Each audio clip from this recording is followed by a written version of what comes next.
Un sujet qui risque de faire grand bruit.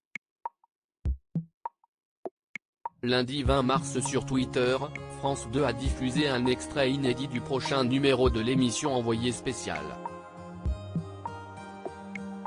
Diffusé ce jeudi 30 mars, le programme présenté par Élise Lucet reviendra sur de nombreux thèmes d'actualité.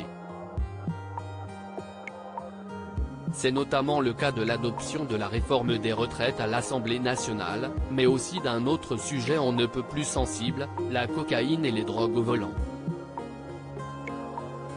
La cocaïne au volant et les vies qu'elle brise dans Envoyé spécial.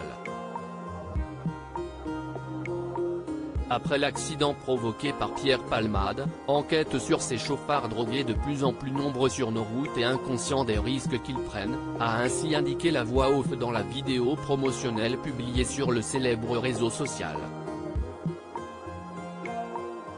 Dépendant de plusieurs drogues, Pierre Palmade avait en effet provoqué un terrible accident sous l'emprise de cocaïne, le 10 février dernier, sur une route départementale de Seine-et-Marne.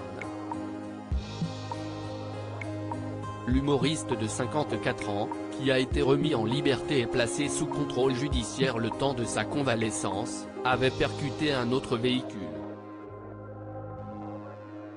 Résultat ? L'accident a fait 3 autres victimes, une femme enceinte qui a perdu sa petite fille, le beau-frère de cette dernière, qui a été grièvement blessé, ainsi que son fils âgé de 6 ans. Supérieur à Pierre Palmade, Muriel Robin, Michel Larocque, Véronique Sanson. Les femmes de sa vie. Pierre Palmade, un proche se confie sur son addiction. Cette addiction à la drogue et à la cocaïne, un proche de Pierre Palmade l'a évoqué auprès de nos confrères de Ciné Télé Revue, dans leur numéro du 16 mars dernier. La source s'est notamment souvenue d'une fête en boîte de nuit avec le comédien qui a duré près de 3 jours. Il avait lancé un concours à celui qui allait rentrer le plus tard. Il est rentré à 23 h. Le lendemain. On allait alors dormir quelques heures et on recommençait. 72 heures ça a duré. La coke, c'est ce qui le faisait tenir. Ça lui permettait de rester éveillé, a confié l'interlocuteur du magazine.